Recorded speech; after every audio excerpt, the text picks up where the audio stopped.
grew up seeing domestic violence, and so some of that was normal for me. I laid on the ground to shield my face from him, and he stomped me. Punches in the face, throwing me down the stairs. He left me on the side of the road for dead. Domestic violence. We're sharing stories from survivors, uncovering the heart behind the headline. Extreme emotional and mental abuse on a daily basis. 2 black eyes, 1 closed eye, and I was the one to go blind in 1 eye. He would throw food at me. He would be verbally abusive. They've turned their pain into purpose. I'm not defined by what happened to me, and that I'm nothing that he tried to convince me I was. I get to be an advocate for others. You can do this. You will do this. My life now is an advocate. Every time that I speak, I know I'm saving somebody's life. Today, there's hope in my life. CBS News Philadelphia presents Finding the Light, breaking the cycle of domestic violence. Hello everyone, I'm Natasha Brown, and thank you so much for joining us for this important special with the purpose of saving lives. Now, we care as much as you do and want to help those suffering from domestic violence find their light and break this vicious cycle. Throughout this entire special, you'll see on your screen ways that you can get help from domestic violence advocates. Whether you want to call, text, or chat, help is available 24/7. We begin now with a survivor sharing her story of suffering, healing, and hope.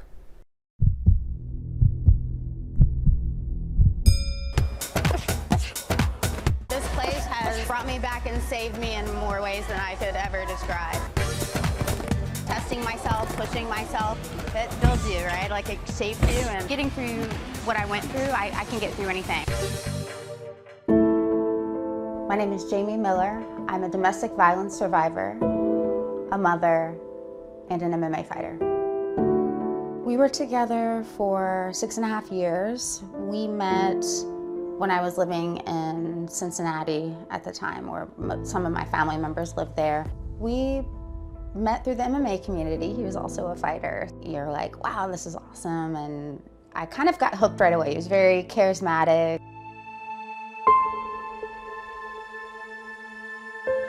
I experienced extreme emotional and mental abuse on a daily basis by him, physical abuse, and that actually happened early on outside of our gym, of all places. I grew up seeing domestic violence, and so I guess some of that was normal for me. I was like, okay, well, this is what a relationship looks like. And when he proposed, it actually came after a night where he hurt me.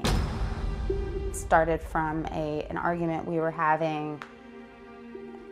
I was cornered, so I wasn't able to get away from him, but it resulted in me getting body slammed by him. I'm pregnant, knocked the wind out of me, and I had nobody. And I remember calling my mom when that happened, and I didn't tell her. And she had no idea what I had just experienced. And then the following day, there was no apology. There was nothing. He just randomly proposed to me, and I'm thinking like, this is crazy. But I said yes, because I was afraid to say no. What brought us to Philly was he had a job offer, and I loved it. It was a bit of a culture shock, and I thought maybe this is what we needed. You know, the baby's coming, we could start new. I'm feeling during this argument that it was going to escalate. I could just feel the energy, and I was like, I need to get away from him. He literally punched a door, and so that forced the door open so hard, like it smashed into my head, hit my stomach, and I was cut and bleeding on my head, and I just was like in shock, scared, obviously terrified, and he just had like a emptiness in his eye, you know, like just, it was dark. It was just, he was in a rage.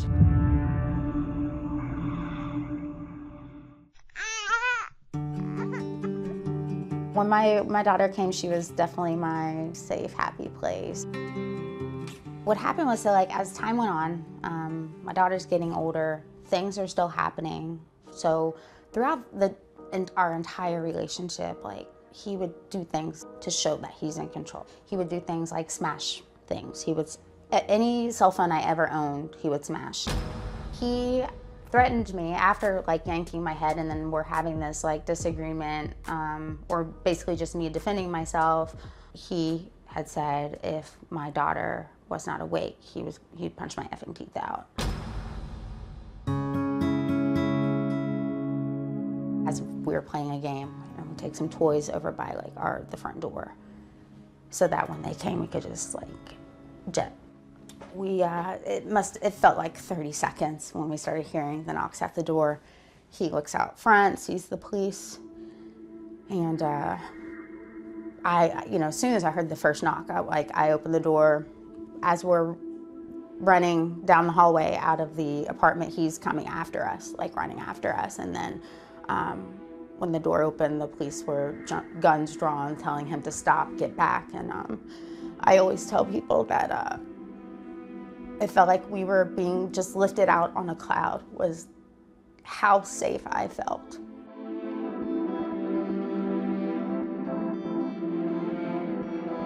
He filed for an emergency return of our daughter. He made everybody think that like I had kidnapped her, that she was in this like immediate danger, which she was not. All that was proven wrong in court, but at that court hearing, the judge said, well, would you like to relocate? Yes. Well, in that case, the child has to stay in Philadelphia until the next hearing that was like 6 months away. So I had nowhere to go. And he was refusing us back into the house, that like, you don't live there, like your name's not on the lease, all of these things that were like, everything was working in his favor. He squats down and starts using his forearm to try to smash my head into the step. And I was just like begging for him to stop, and start making my way back to the police station. And I get there, I start explaining to them what happened, and then they get a 911 call from him saying I pushed him down the steps and that he had injuries, corroborating his story. And I knew instantly that obviously I did not do that, but if he had injuries, I knew that he most likely harmed himself. Even though I'm like handcuffed to a chair and it's like cold and like everything I had just gone through, I felt so relieved because she had domestic violence posters like plastered everywhere. After that PFA hearing, got the call that I had a bed at the Safe Haven, that they finally had room for me. So it was just like amazing feeling. I get there and I remember the intake lady, Miss Rose, was waiting for me, and she was like, she's like, oh, are you Jamie? And just hugged me I just cried like for what felt like an eternity, but she held me there, and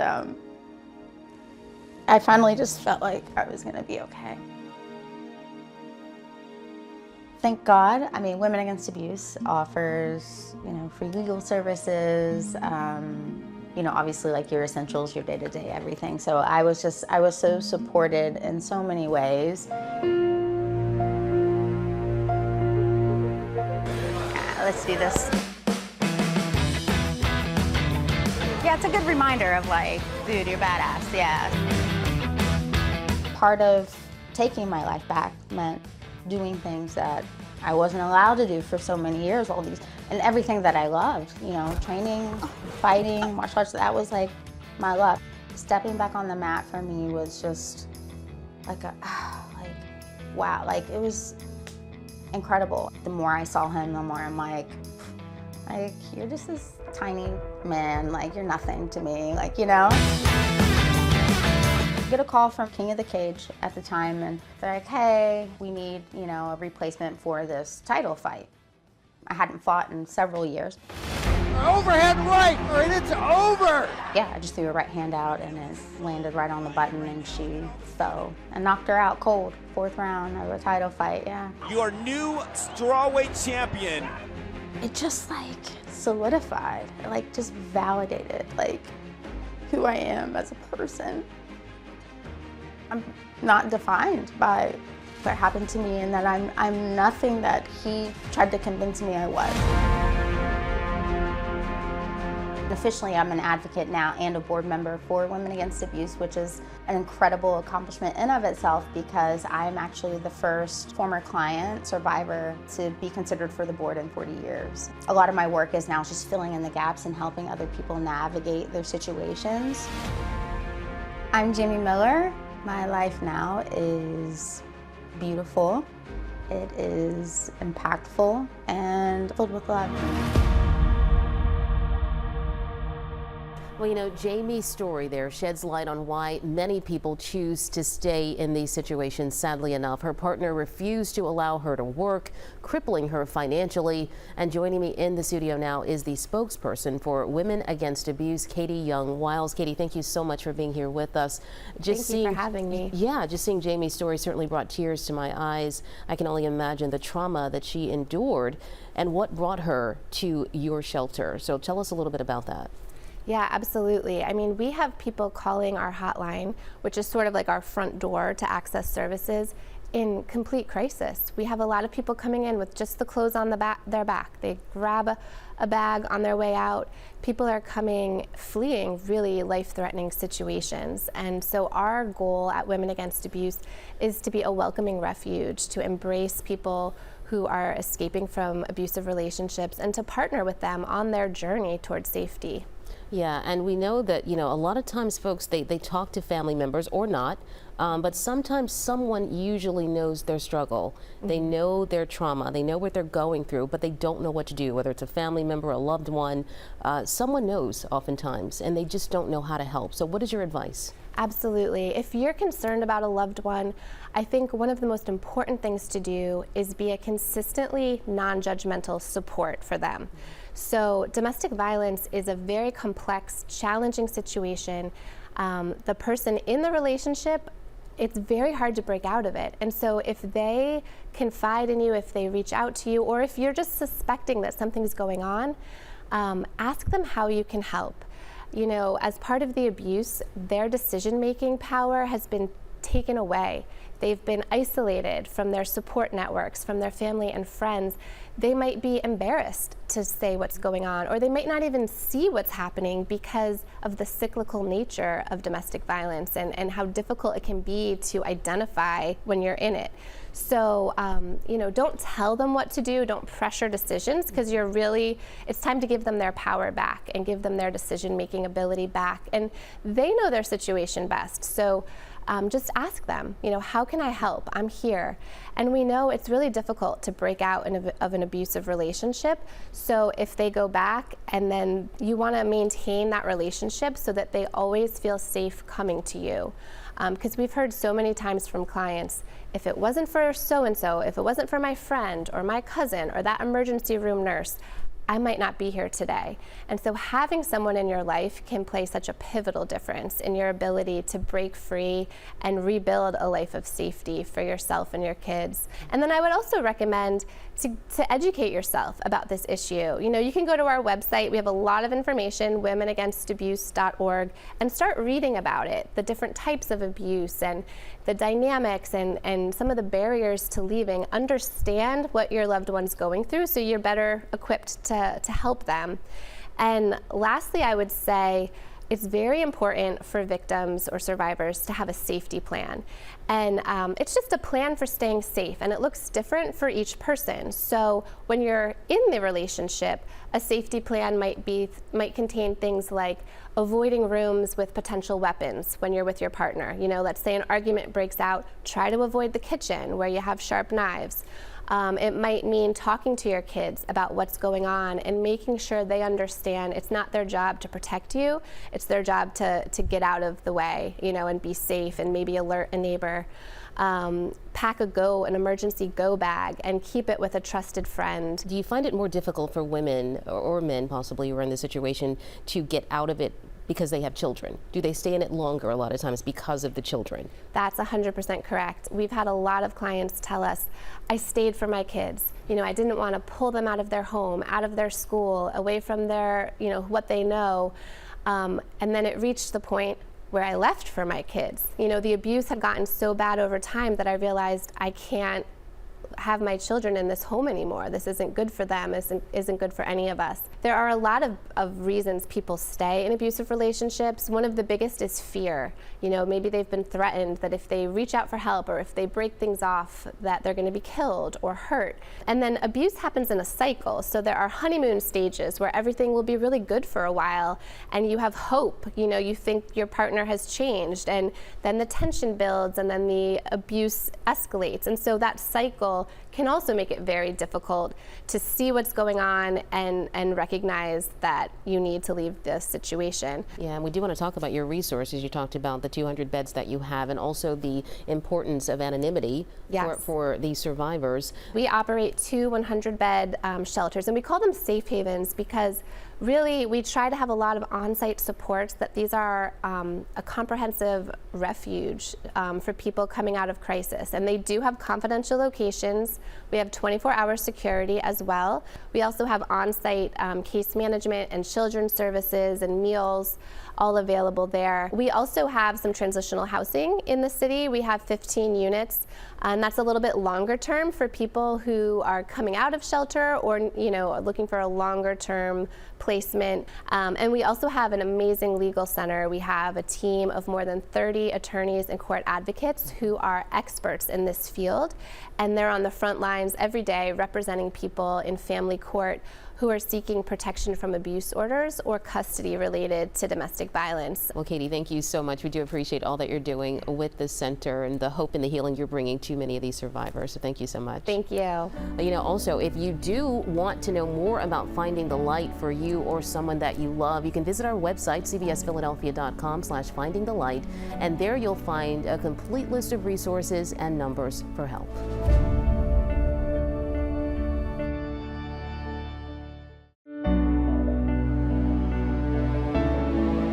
Well, according to statistics, many survivors report first experiencing domestic violence before the age of 18 years old. Now, women of color are disproportionately affected, and one survivor puts into perspective this life or death cycle of abuse.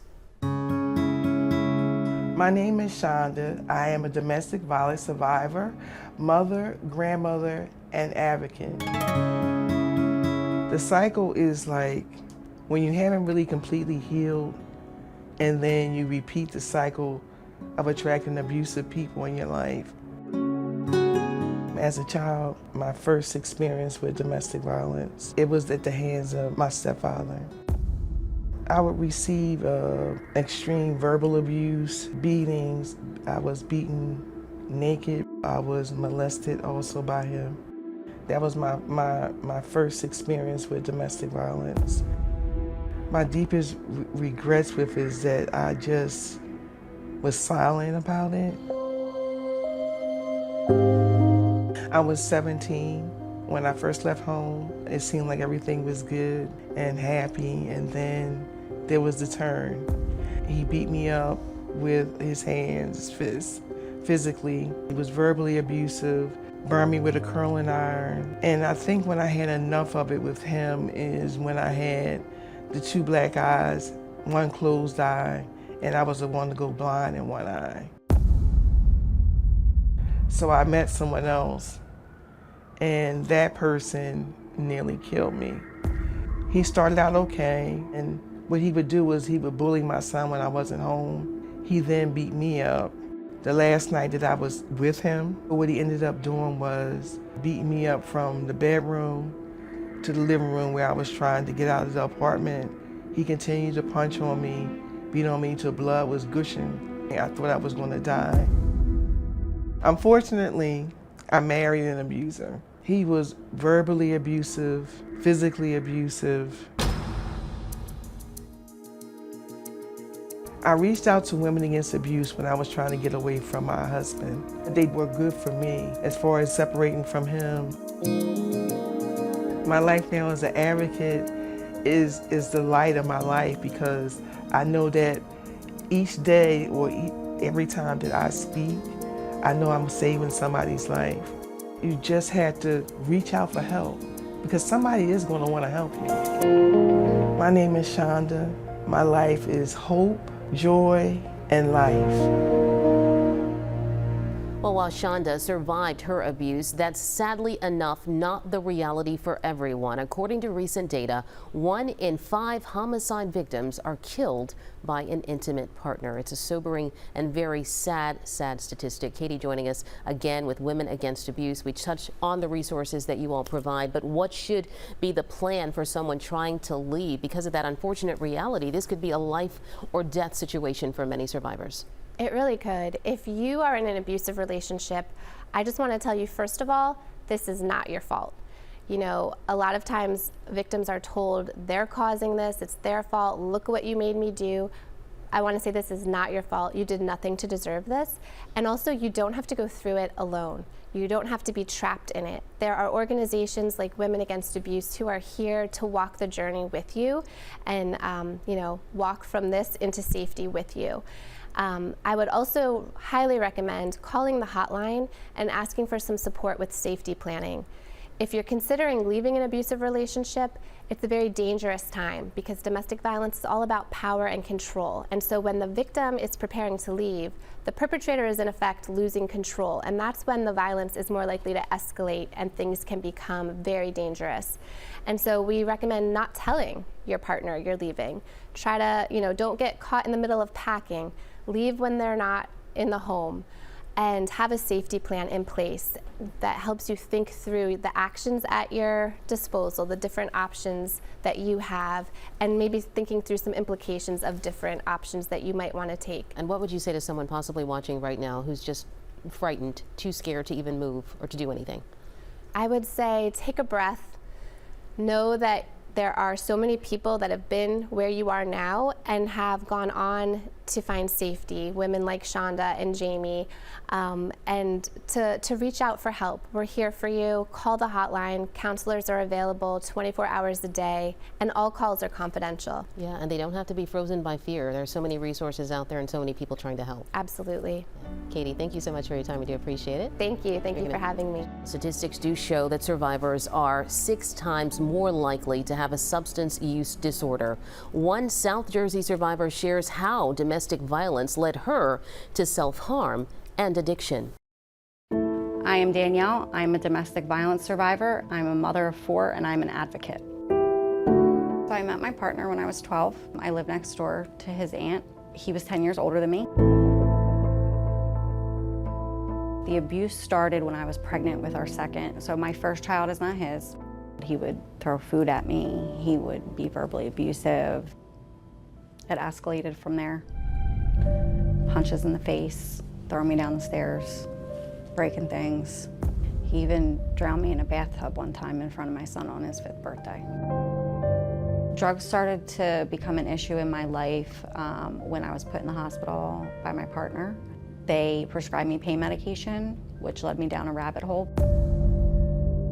And he came rushing at me, and he left me on the side of the road for dead. I became homeless for 6 years. I started to take his abuse out on myself. I became a prostitute. I became a drug addict. I didn't know that there was services that helped. I didn't know that there was people like Josie. I didn't know that there was people like Danielle. I didn't know that there was places like this that helped people like me. I'm very blessed. My story has a happy ending. Thank God, because it could have ended a lot worse. I love to volunteer here. This is my favorite thing. I see so much potential in our clients. So when I look at another addict or a person who's been through anything that I have, I see myself. I'm talking to me. Like, you can do this. You will do this. You have potential. I am Danielle, and today I am no longer hopeless. Today there is hope in my life. I see my children. I get to be an advocate for others. I couldn't ask for more in my life. Well, the Camden County Center for Domestic Violence played a huge role in helping Danielle break the cycle and land on her feet, thankfully. And joining us now is Sante Spence, Director of Shelter and Crisis Outreach Programming. Sante, thank you so much for joining us. Thank you. We appreciate all that you're doing there in Camden as well. So, tell us a little bit about domestic violence often leading to other trauma, which is what happened in Danielle's case. Absolutely, yes. So when we talk about domestic violence, we're talking about definitely a cycle of violence. There's numerous events that lead to the impact of violence. So with that, the connection is when we have someone who's under the scope of power and control, and that is literally just an individual having power over someone. So much power where that individual begins to lose sense of self. So when you begin to lose sense of self, many things begin to unravel. We have individuals that may wallow into maybe substance use, maybe individuals who have already had pre-occurring mental health illness and things of that matter. What happens is a lot of that stuff begins to lift, and it's very, very unfortunate. And what that also does is feed into the cycle of violence. It feeds into that power and control and why these individuals often are kind of held captive in these situations. Yeah, and they just use it as a coping mechanism as well, right? Just in light of all the trauma that they're dealing with and internalizing. Yes, yes, and what that's doing that entire time is further breaking them down. So when you're with someone who's telling you that you're nothing without me, nobody wants you, all these different things and many, many more where that comes from, you begin to believe it. So then you stay in this cycle of violence, and it's devastating, and we see it time and time again over at CCDVC. And we want to talk about this as well, because a lot of times when people think of domestic violence, you think of women being the survivors of this. Oftentimes you don't think about men. Oh, yes, absolutely. So tell us a little bit about that factor as well. Yes, so it is very important, and thank you for raising that point, because when we talk about men, domestic violence, and like I said before, can happen to anyone. What we get into when we talk about, men experiencing violence, it's about reporting. So when we're talking about men that are victims of domestic violence, it's very, very hard for them to come forward. What we do is we do an exercise, it's called like the mailbox and lady box. And what that is, it kind of details what makes a man. So we think about what makes a man. Oh, a man is strong. A man is all things strength. So when we talk about domestic violence, there's a shift in power. So when we talk about men impacted by violence, let's just sit with that for a moment. I'm supposed to be strong. This violence is happening to me. I can't tell anybody. Are they going to take me serious? So I think that it is very, very important that we elevate that domestic violence can happen to anyone, especially our men. You're right there in Camden. You've been there for years. You said a lot of times people have no idea that you're there. They'll walk by just obliviously, not knowing that your center is there. So tell me a little bit about the resources that you do provide there. Absolutely. That is our outreach office. So we do have our shelter service, which is in a confidential location, but our outreach offices are actually located right in Camden, New Jersey. We are helping our survivors get on their feet. We're helping to uplift them. Quite honestly, I love help them find their light, because quite oftentimes the light is diminished and they don't realize how much power they have. When we talk about survivors, many times they don't have certain skills. Some are not able to work. We've had instances where people don't know how to use a debit card. So when you come in, of course, we do offer that case management just to get some centering and grounding to see how we can uplift you. We also have supportive counseling as well. We also have a licensed therapist, our survivor, who's actually part of this story, who utilized one of our, Danielle. She actually happened to be the recipient of one of our amazing programs. It's our Housing Navigator program, where we are able to assist individuals get on their feet. And that is by way of supporting with first month's rent, security deposit, not even just that, but even supporting and helping look for these different housing spaces. Thank you so much. Yes, that's what we do. Yeah. Thank you for all that you do, Sante, there in you. New Jersey. We appreciate it. Well, again, you are not alone, never alone. There are so many places and people standing by to help. Now, this is just a small list of organizations that you can contact right now if necessary. All of these resources can also be found on our website, cbsphiladelphia.com/findingthelight.